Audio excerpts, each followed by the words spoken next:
Hello, Millings TV Fan. This is Feeling po. Kamusta po sila? Sana ay nasa mabuti silang kalagayan at tayo po ay busy. At nakikita nyo at nagluluto pa po tayo sa ating bagong oven na spare na pang backup. So tayo po ay may items galing sa pinadala ko sa LBC. So possible po ito is sa Amazon. At ating pong bubuksan kasi hindi naman natin alam kung anong nakalagay dito. So, yan, sanitize lang po natin. So, dumating na daw po ito pero walang nagbubukas ng pinto. Sabi gano'n nung delivery man. So, ang bigat So, yan po, Amazon talaga. Nakabox po siya. Buksan po natin para makita natin kung may receipt. Ating pong buksan at ating malaman kung ano po itong ating nilalaman ng box. Miracle box. So,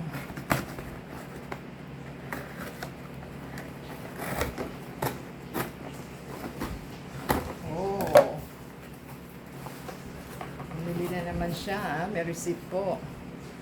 Ang price po niya is 55.80. So, ang shipping daw po is 21.26. May promotional certificate na 21.26. So, binayaran is 55.80. Ang per piece po ng item is 13.95 ang isa. So, yan po ang ating detergent. Yan, dented din. Ano ba yan? Unang-unang bukas pala. Yan po ating Cincinnati. Anay, Diyos ko day. Yan po ang dent. Another dent. 1, 2 dent. My God. 1, 2, 3. Itong side pong ito, dented. May powerful. Ano ba yan? Nakabox ka na. Oh, dented pa rin. Ito tapos ito pa. Ano ba yan? Bugbog na ito. Ay. Ito mukhang wala. Isa. 3 out of 1. 1 lang po ang perfect. 3 po yung dented. O, di ba? Saan ka pa? Kasi po paubos na po yung ating yung ating Cincinnati chili. So, bumili po siya. Bali, debit card lang ginagamit niya, hindi na credit card kasi nagka-problema po tayo sa ating credit card. Hindi daw po siya maka-online sa system. So, nakainis naman. Ano ba to?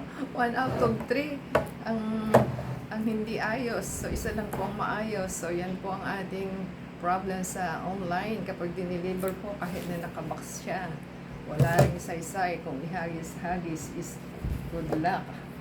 So, yan po ang ating items. Give us a thumbs up, comment down below, and subscribe po sila sa ating channel. Paki-add po tayo sa Facebook, Twitter, TikTok, and Instagram. And the same time, paki-play po yung ads and video. And sana po na-enjoy nila ang ating 4 na Cincinnati. Hindi rin pala lumusot. Meron din na pala siya dito. Yan. Lahat po sila dented. So, good luck po. Akala ko pa naman perfect na ito. So, hindi rin pala.